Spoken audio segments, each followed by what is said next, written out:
اعوذ باللہ من الشیطان الرجیم بسم اللہ الرحمن الرحیم وَكَم مِّن مَّلَكٍ فِي السَّمَاوَاتِ لَا تُغْنِي شَفَاعَتُهُمْ شَيْئًا إِلَّا مِن بَعْدِ أَن يَأْذَنَ اللَّهُ لِمَن يَشَاءُ وَيَرْضَىٰ إِنَّ الَّذِينَ لَا يُؤْمِنُونَ بِالْآخِرَةِ لَيُسَمُّونَ الْمَلَائِكَةَ تَسْمِيَةَ الْأُنثىٰ وَمَا لَهُم بِهِ مِنْ عِلْمٍ إِن يَتَّبِعُونَ إِلَّا الظَّنَّ وَإِنَّ الظَّنَّ لَا يُغْنِي مِنَ الْحَقِّ شَيْئًا فَأَعْرِضْ عَمَّن تَوَلَّىٰ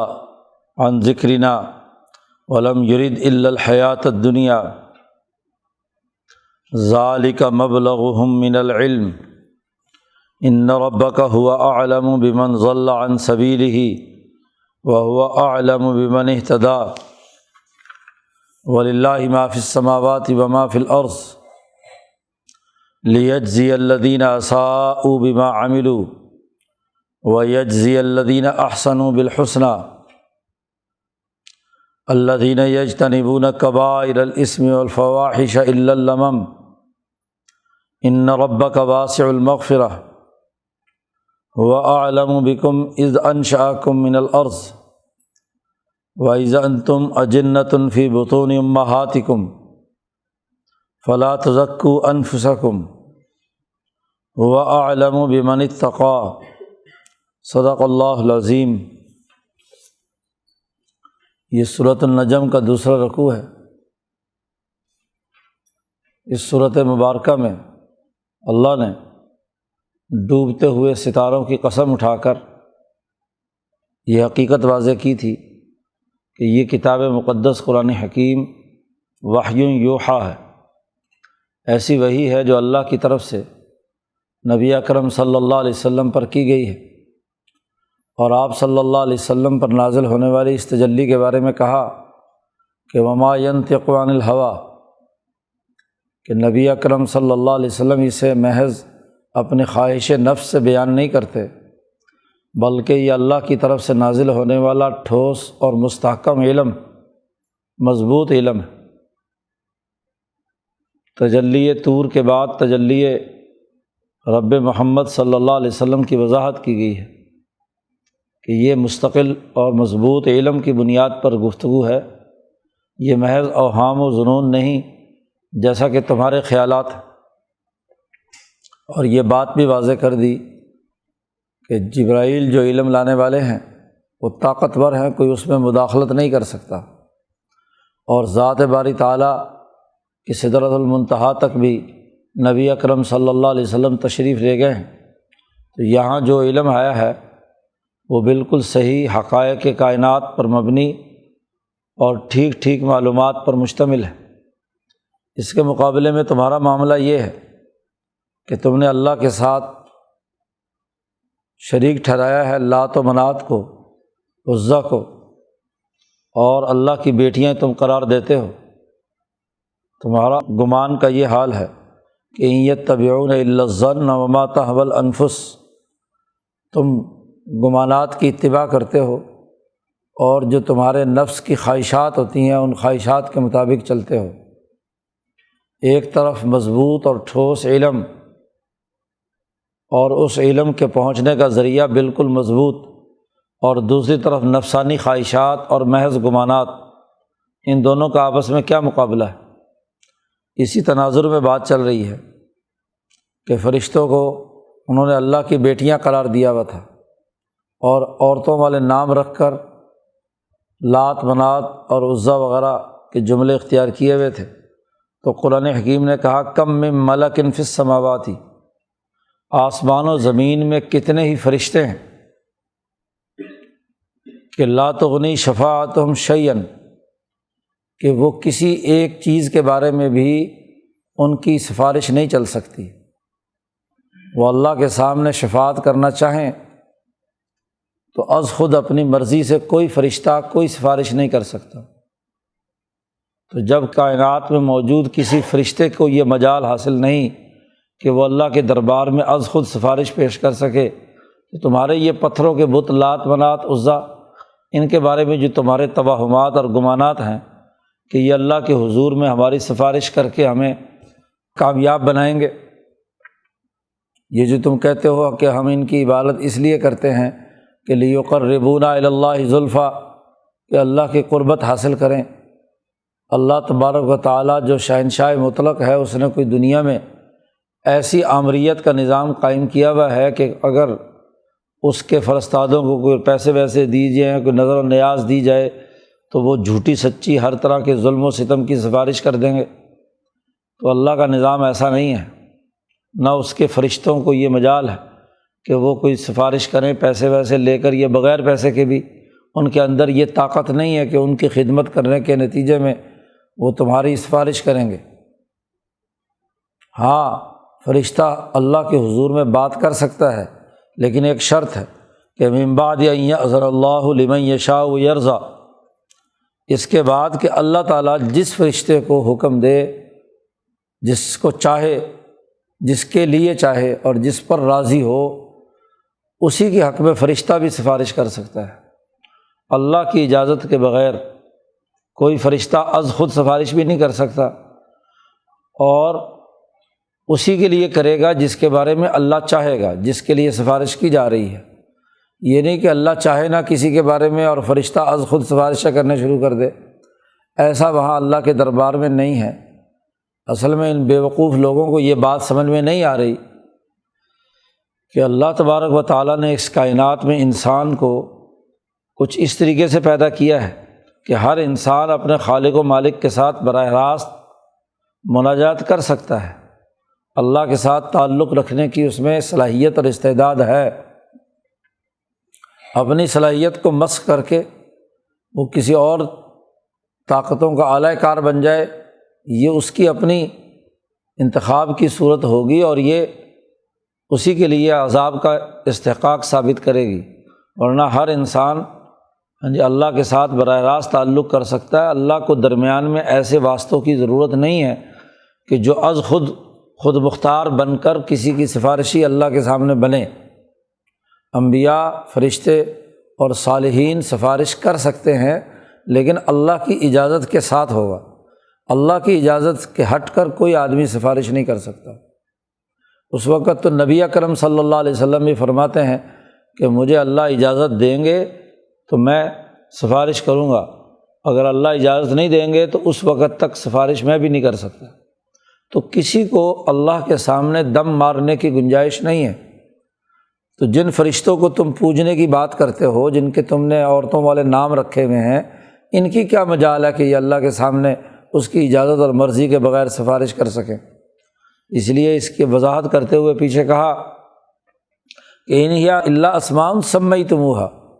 یہ تم نے لات، منات، عزیٰ یہ نام رکھ لیے ہیں تمہارے اپنے خیال کے مطابق، اس کا حقیقت سے کوئی تعلق نہیں ہے۔ تم نے اور تمہارے آباء و اجداد نے، اللہ نے کوئی اس پر دلیل اتاری نہیں ہے۔ اسی کی وضاحت کرتے ہوئے فرماتے ہیں کہ ان الذین لا یؤمنون بالآخرۃ، وہ لوگ جو آخرت پر ایمان نہیں رکھتے، یعنی اپنے اچھے برے اعمال کی جزا و سزا کا کوئی تصور ان کے دماغ میں نہیں ہے۔ وہ یہ سمجھتے ہیں کہ یہ فرشتے ہماری سفارش کریں گے اگر ہم ان کی نظر و نیاز دے دیں۔ یسمون الملائکۃ تسمیۃ الانثیٰ، کہ وہ نام رکھتے ہیں فرشتوں کے عورتوں والے نام، مؤنث نام، اپنے لیے تو بیٹے قرار دیتے ہیں، اور اللہ تبارک و تعالیٰ کے لیے بیٹیاں قرار دے رہے ہیں۔ فرشتوں کے نام بھی رکھے تو عورتوں والے نام رکھے۔ تو یہ سمجھتے ہیں کہ جو لوٹ کا مال، ظلم و ستم کا مال، اس میں سے کچھ حصہ اگر لات و منات کو لگا دیا جائے تو یہ اللہ کے سامنے ہماری سفارش کریں گے۔ تو لوٹ کا مال کسی ظالم کو دے بھی دیا جائے یا درمیان میں کسی کو سفارشی بنا کر دیا جائے تو اللہ کے ہاں تو قابل قبول نہیں ہے۔ جن انسانوں کا حق مارا ہے، جن انسانوں کو تکلیف اور اذیت پہنچائی ہے، جن کا استحصال کیا ہے، تو وہ تو اللہ کی مخلوق ہے، اللہ کا کنبہ ہے۔ اب اللہ اپنے ہی کنبے کے خلاف ان پتھروں کے بتوں کی سفارش قبول کرے گا؟ ایسا نہیں ہو سکتا۔ یہ تم نے نام رکھ لیے ہیں، ہاں جی، کہ ان کے نام بھی عورتوں کے ہیں، قرآن اس پوری حقیقت کا تجزیہ کرتے ہوئے کہتا ہے کہ وما لہم بہ من علم، ان کے پاس اس حوالے سے کوئی علم نہیں ہے۔ علم تو وہ ہوتا ہے جو ٹھوس حقائق کی بنیاد پر ہو، سچائیوں کی بنیاد پر ہو، اس کے تمام مقدمات صغریٰ اور کبریٰ صحیح ہوں، صحیح طریقے سے اس میں برہان ہو۔ برہان وہی کہلاتا ہے کہ جس کے مقدمات حقائق کے مطابق ہوں، جس سے نتائج حاصل کرنا چاہتے ہیں تو اس کی بنیادیں کوئی علمی ہوں۔ تو ان کے پاس علم نام کی کوئی چیز نہیں ہے۔ ان یتبعون الا الظن، دوبارہ فرمایا کہ یہ اتباع کر رہے ہیں گمانات کی۔ ایک طرف ظن ہے اور ایک طرف قرآن کا یہ علم ہے جو نبی اکرم صلی اللہ علیہ وسلم پر آیا ہے۔ تو علم اور محض وہم، محض اٹکل، محض اندازہ، محض گمانات، یہ دونوں برابر قطعی نہیں ہو سکتے۔ علم کا جب بھی مقابلہ ہوگا ظنون و اوہام سے تو علم فائق ہوگا، بلند ہوگا، اور یہ ظنون و اوہام کہیں نہ کہیں غلطی کی وجہ سے کام کرنے والے کو بھی تباہ و برباد کر دیتے ہیں۔ اور قرآن کہتا ہے وَإِنَّ الظَّنَّ لَا يُغْنِي مِنَ الْحَقِّ شَيْئًا، یہ گمان اور اٹکل پچو سے بات کرنا یہ کبھی حق کے حوالے سے کچھ بھی فائدہ نہیں دیتا، اس سے حقائق کا ادراک نہیں ہوتا۔ کوئی آدمی کہے کہ جی میرا گمان ہے، میرا خیال ہے، میرا اندازہ ہے، تو اندازے گمانات سے حق واضح نہیں ہوتا۔ حق تبھی واضح ہوتا ہے کہ جو آپ دعویٰ کر رہے ہیں یا جو آپ کے پاس معلومات ہیں وہ بالکل ٹھیک اور سچ ہوں، تو سچ سے سچائی برآمد ہوتی ہے۔ جھوٹ اور اوہام اور گمانات سے حقائق اور سچائی کیسے آتی ہے دنیا میں؟ کچھ نہیں آ سکتا۔ ایک بڑا واضح قانون اور ضابطہ قرآن نے بیان کر دیا کہ ان الظن لا یغنی من الحق شیئا، کہ ظن کوئی فائدہ نہیں دیتا حق کے حوالے سے کچھ بھی۔ تو شیئن نکرہ کہا، ایک معمولی سی بات بھی، کوئی چھوٹا سا دنیا کا کوئی بھی عمل ہو، وہاں اندازہ کبھی کچھ فائدہ نہیں دیتا بلکہ الٹا نقصان کر دیتا ہے۔ اندازے سے کسی فرنیچر ساز نے لکڑی کاٹ لی تو کیا ہے، فرنیچر نہیں بن سکتا، وہ بیکار گیا سارا معاملہ۔ دروازے کی لڑیں برابر نہیں ہوئی اور گمانات اور اندازے سے کاٹ لی تو دروازہ صحیح نہیں بنے گا، حق نہیں بنے گا، سچائی نہیں سامنے آئے گی۔ اندازے سے سڑک بنانی شروع کر دی تو کہیں سے کیسی بنے گی، اندازے سے بلڈنگ بنانی شروع کر دی۔ تو ہر چیز ایک علم پر استوار ہے۔ علم ہو تو حقائق آتے ہیں، سچ سامنے آتا ہے۔ علم اور معلومات درست نہ ہو، معلومات جھوٹی ہوں، سروے ناقص ہوں، اعداد و شمار فیک ہوں، تو اس سے حقائق کیا سامنے آئیں گے؟ جس درجے کا جھوٹ اور جس درجے کا گمان اس میں شامل ہوگا اتنے درجے کا نقصان اٹھانا پڑے گا۔ تو حق کو معلوم کرنے کے لیے علم کی ضرورت ہوتی ہے، اور یہاں قرآن حکیم نے یہ علم بیان کیا ہے۔ قرآن علمی باتیں کرتا ہے، یہ اندازے سے اٹکل پچو سے باتیں نہیں کرتا۔ یہ جو نبی آئی ہے نبی اکرم صلی اللہ علیہ وسلم پر، یہ حقائق کی بنیاد پر ہے۔ اس لیے وہ لوگ جن کی کسی بیماری یا کمزوری سے کوئی دماغی رگ میں خلل پیدا ہو جاتا ہے اور وہ غیب کی کچھ باتیں بتانے لگتے ہیں، کوئی روحانی چیزیں انہیں نظر آنا شروع ہوتی ہیں، تو وہ یا تو شیطان ہوتا ہے یا شیطان کا کوئی چیلا چانٹا جن ون ہوتا ہے کہ جو فضول اور لغو چیزیں لاتا ہے۔ جیسے وہ دعویٰ نبوت کرنے والے ہر مدعی نے یہی بات کہی کہ میرے پاس کوئی نہ کوئی آتا ہے۔ اب کیا آتا ہے؟ محض اندازہ، محض اٹکل، محض ادھر ادھر کی بات، کوئی جن ون، کوئی شیطان ویطان اس پر آتا ہے تو وہ اپنے آپ کو نبی سمجھنے لگتا ہے۔ جتنے بھی پچھلے بڑے بڑے ثلاثون کذابون دجالون گزرے ہیں، جس کے بارے میں حضور نے فرمایا کہ 30 بڑے بڑے دجال اور کذاب گزریں گے، آئیں گے میری امت میں، 30 آدمی کا ذکر کیا ہے۔ تو ہر ایک دجال کے اوپر کوئی نہ کوئی چیز آتی ضرور ہے۔ جیسے خود نبی اکرم صلی اللہ علیہ وسلم کے زمانے میں ابن سعید کوئی 12-15 سال کا بچہ تھا، تو اس کا بھی کسی جن سے رابطہ تھا، تو وہ بھی کہتا تھا میرے پاس کچھ آتا ہے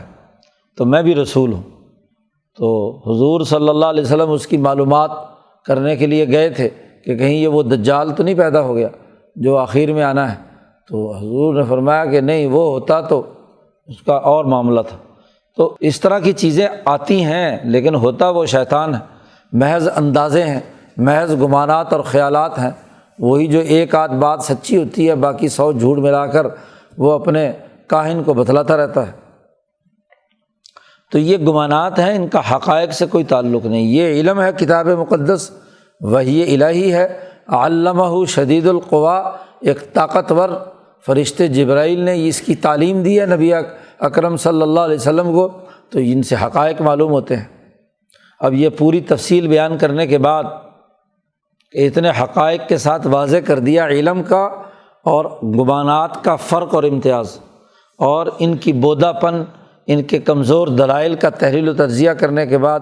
نبی اکرم صلی اللہ علیہ وسلم سے کہا جا رہا ہے فَأَعْرِضْ مَنْ تَوَلَّىٰ عَنْ ذِكْرِنَا، آپ اعراض کیجئے، منہ موڑ لیجئے، دھیان مت دیجئے، توجہ نہ کیجئے اس آدمی پر کہ جو ہمارے اس ذکر سے، ہمارے اس علم سے اعراض کرتا ہے، منہ موڑ رہا ہے، تولا۔ اب اتنے واضح دلائل آ گئے ہیں، علم اور گمان کا فرق بیان کر دیا، دونوں کے بارے میں حقیقت واضح کر دی، اس کے باوجود بھی اگر کوئی نہیں سمجھنا چاہتا تو نبی اکرم صلی اللہ علیہ وسلم سے کہا کہ جو منہ موڑ کر جا رہا ہے آپ بھی اس سے منہ موڑ لیں، آپ بھی اعراض کر لیں۔ کیوں؟ وجہ کیا ہے کہ یہ علم سیکھنا نہیں چاہتا۔ اصل مسئلہ یہ ہے کہ لم یرید الا الحیات الدنیا، ان کا ارادہ اور ان کی چاہت اور خواہش یہ ہے کہ یہ صرف اور صرف دنیا کی عیاشیاں کریں، دنیا میں مفادات حاصل کریں، سرمایہ پرستی اختیار کریں، ان کو لوٹ کھسوٹ کی اجازت ہو، ہاں جی، یہ اللہ کے مقابلے میں شرک اور کفر کریں، یہ صرف دنیا چاہتے ہیں۔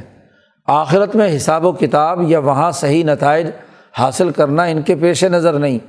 اور جو اس بات پر ڈٹا ہوا ہے کہ سوائے اس دنیا کی خواہشات پوری کرنے کے اور کچھ نہیں کرنا، تو ایسا سرمایہ پرست کبھی علم کی باتیں نہیں سیکھے گا،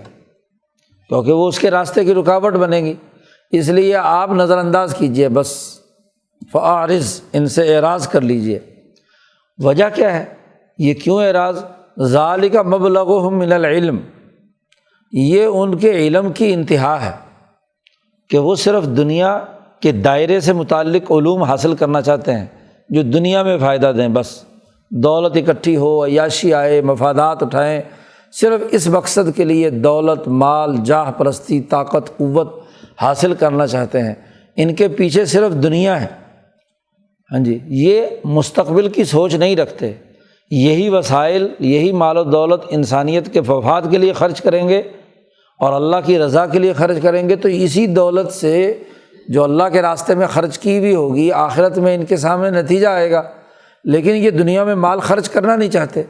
کسی مظلوم کی مدد نہیں کرنا چاہتے، کسی مسکین کی مدد نہیں کرنا چاہتے۔ فَوَيْلٌ لِّلْمُصَلِّينَ الَّذِينَ هُمْ عَنْ صَلَاتِهِمْ سَاهُونَ، یہ تو غفلت میں پڑے ہوئے ہیں، کسی کو ایک معمولی سی مانگے کی چیز دینے کے لیے تیار نہیں، یمنعون الماعون۔ تو ایسے بد اخلاق جو صرف دنیا تک نظر اور اپنے پیٹ پر نظر ہے، وہ اگلا علم سیکھنا نہیں چاہتے، تو زبردستی تو کوئی استاد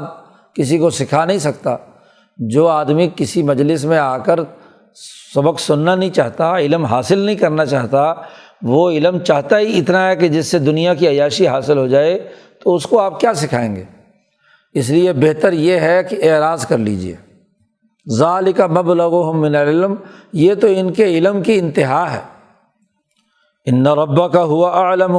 اور تیرا رب بہت خوب جانتا ہے کہ بمن ضل عن سبیلہ، کہ کون صحیح راستے سے بہک گیا ہے، اللہ کے راستے سے کون بہک کر ادھر ادھر جا رہا ہے، خدمت انسانیت کرنے اور اللہ کو راضی کرنے کو چھوڑ کر کسی اور راستے کی طرف جا رہا ہے، اللہ تعالیٰ خوب جانتا ہے۔ اس لیے ان پر آپ وقت بھی ضائع نہ کریں اور اس کی وجہ سے دل پر کوئی اثر بھی نہ لائیں۔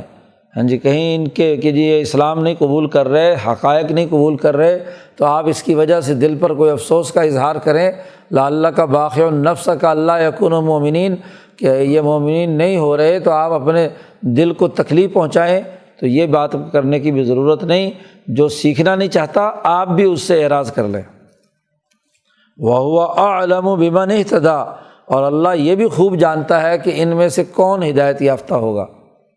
تو جو علم سیکھے گا علم وہی ہدایت یافتہ ہوگا جو علم سیکھنا چاہے گا، جو حقائق کی تلاش میں ہوگا، جو شعور کے لیے تڑپ رہا ہوگا وہی سیکھے گا، اور جو یہ نہیں سیکھنا چاہتا تو اس کو ہدایت کیسے ملے گی؟ اس لیے آپ ان کو چھوڑیں۔ وَلِلَّهِ مَا فِي السَّمَاوَاتِ وَمَا فِي الْأَرْضِ، اللہ ہی کے لیے ہے وہ تمام چیزیں جو آسمانوں میں ہیں اور جو زمینوں میں ہیں۔ جب اللہ ہی کے لیے ہے اور اللہ کو معلوم ہے کہ ان میں سے کون لوگ ہیں جو علم حاصل کرنا چاہتے ہیں اور جو کون ہیں جو حاصل نہیں کرنا چاہتے، تو جو حاصل کرنا چاہتے ہیں وہ ہیں کہ جو اصل چیز یہ معلوم کرنی ہے کہ مستقبل میں کیا نتائج آئیں گے، تو اللہ کے پورے علم کی بنیاد پر کہ جو آسمانوں اور زمینوں میں جو کچھ ہے وہ اس لیے ہے کہ لیجزی الذین اساءوا بما عملوا، تاکہ اللہ تعالیٰ بدلہ دے ان لوگوں کو جنہوں نے عمل میں برائیاں اختیار کی ہیں۔ اساءوا بما عملوا، برا کام کرنے والے جو لوگ ہیں ان کو برا بدلہ دے، اور وَيَجْزِيَ الَّذِينَ أَحْسَنُوا بِالْحُسْنَى،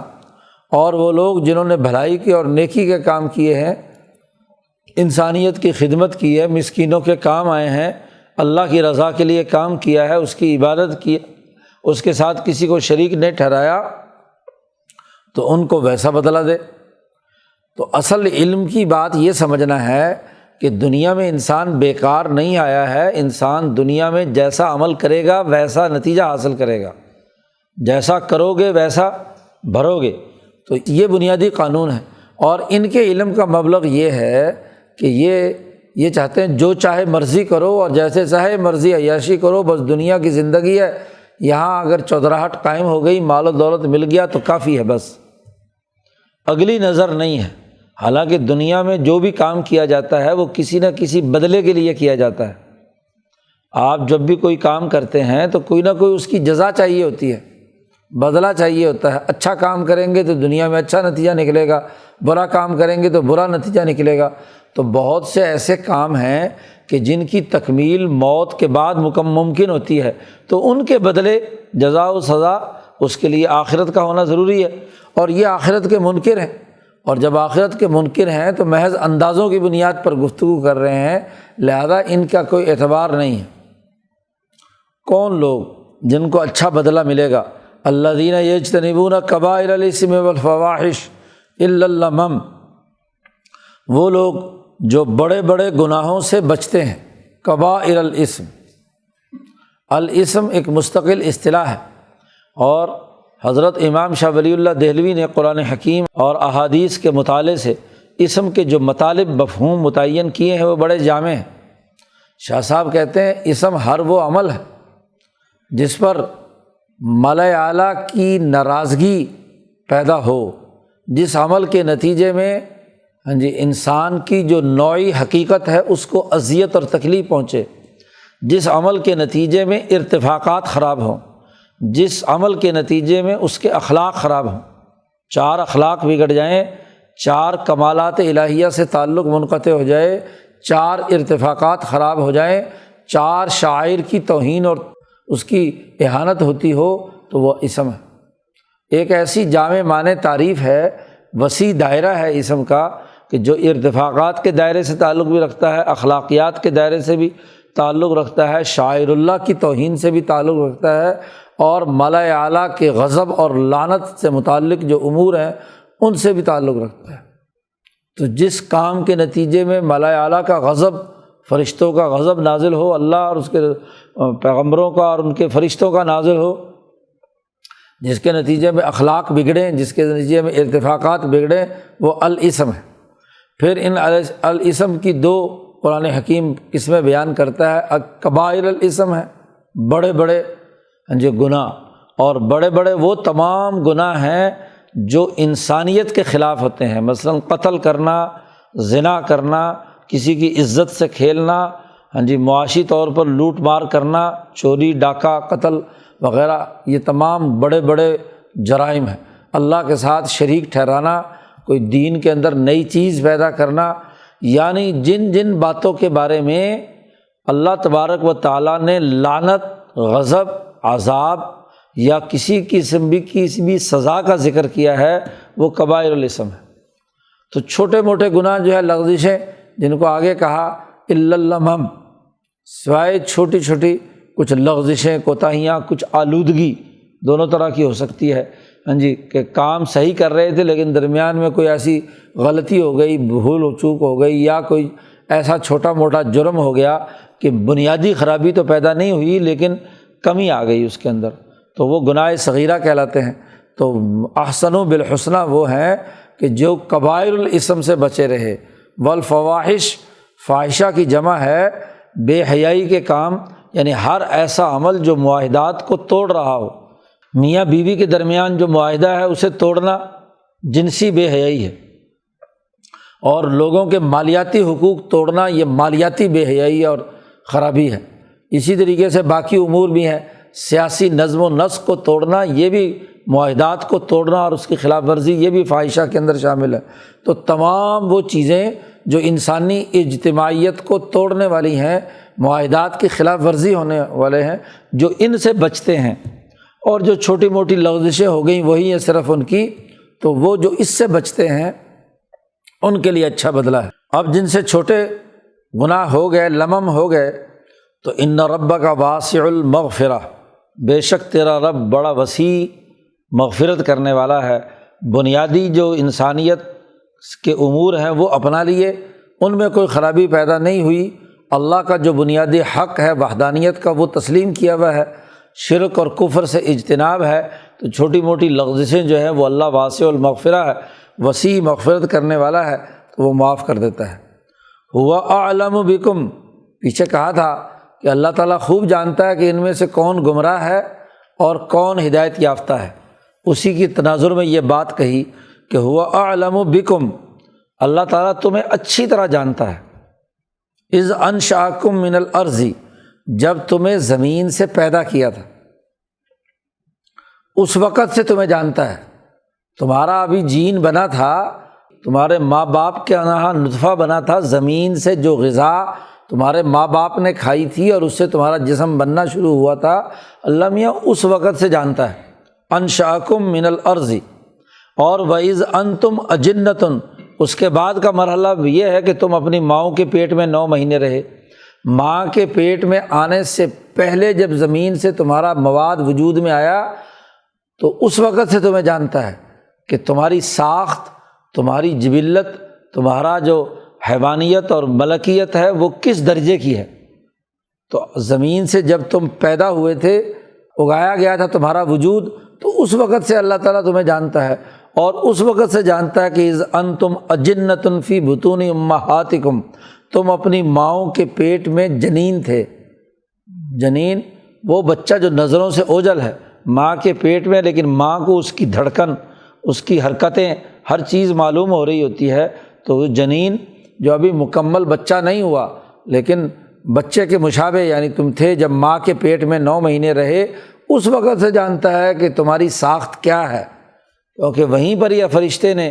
تمہاری حالات کو دیکھ کر 4 چیزوں کا اعلان کیا تھا کہ رزق کتنا ہوگا، ہاں جی، عمر کتنی ہوگی، شقی ام سعید،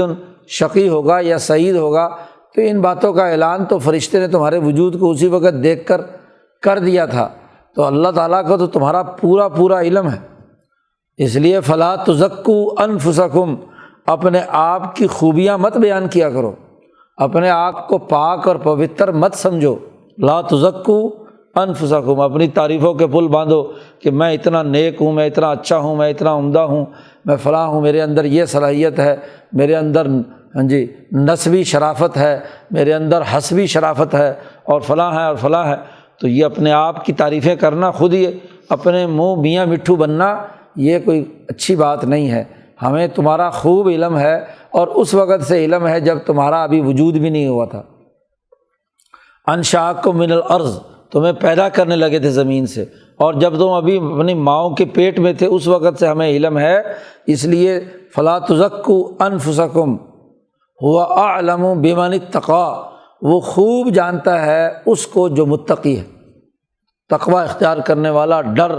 ہاں جی کے ذریعے سے اللہ کا علم حاصل کرنے والا ہے۔ تو فاعرض عمن تولی، جو روگردانی کر رہا ہے آپ اس سے اعراض کر لیجئے، اس کو نظر انداز کیجئے، کیونکہ وہ دین قبول ہی نہیں کرنا چاہتا، وہ تو دنیا کے پیچھے لٹ لیے پھر رہا ہے۔ اس لیے جو متقی ہیں، جو سمجھنا چاہتے ہیں، ان کو سمجھائیے، ان کی بنیاد پر جماعت بنائیے، اور وہ جماعت ہی آگے چل کر انقلابات برپا کرے گی۔ ان کے خاتمے کا وقت قریب ہے، اس لیے ان کو نظر انداز کر کے اپنی توجہ اپنے متقی لوگوں کی طرف دیجیے اور ان کی تعلیم و تربیت کا اہتمام کیجیے۔ جیسے جبرائیل امین جو طاقتور تھا، انہوں نے علم آپ پر منتقل کیا ہے، ویسے ہی آپ اپنی طاقت اور قوت کو ان لوگوں پر خرچ کیجیے جو اس کے طالب ہیں، جو ان حقائق کو ماننا چاہتے ہیں، جو اس علم کے سلسلے میں باقاعدہ رہنمائی لینا چاہتے ہیں، جو آپ کی کلاس میں آ کر سبق سننا چاہتا ہے، اسی کو آپ سمجھائیے، اس کی طرف نظریں فوکس کیجیے۔ جو باہر بیٹھا ہوا ہے، نظر انداز کیے ہوئے ہے، آپ سے اعراض دور بھاگ رہا ہے، تو اس کے پیچھے اس کا فکر غم مت کیجیے۔ یہاں بیٹھ کر یہاں جو تعلیم حاصل کرنا چاہتے ہیں متقی، ان کی طرف آپ توجہ دیجیے۔ تو پہلے رکوع میں بنیادی طور پر کتاب مقدس قرآن حکیم کی حقیقت بیان کر دی کہ وہ حقائق اور سچائی پر مبنی ہے اور مضبوط علم ہے، وحی یوحیٰ ہے۔ اور اس دوسرے رکوع میں ان کے فکر و عمل کا بودھا پن اور کمزوری اور محض گمانات اور اوہام کی بنیاد پر بنائے جانے والے ان کے رویوں اور ان کے سسٹم کی خرابی بیان کر دی۔ اور اگلے رکوع میں پھر اس کی مزید تفصیلات گزشتہ موسیٰ علیہ السلام، ابراہیم علیہ السلام کے واقعات کے تناظر میں بیان کی ہیں۔ اللہ تعالیٰ قرآن حکیم کو سمجھنے اور اس پر عمل کرنے کی توفیق عطا فرمائے۔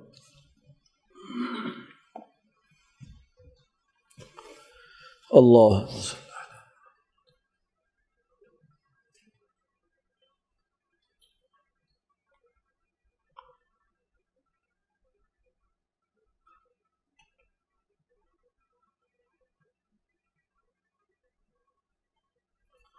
اجمعین۔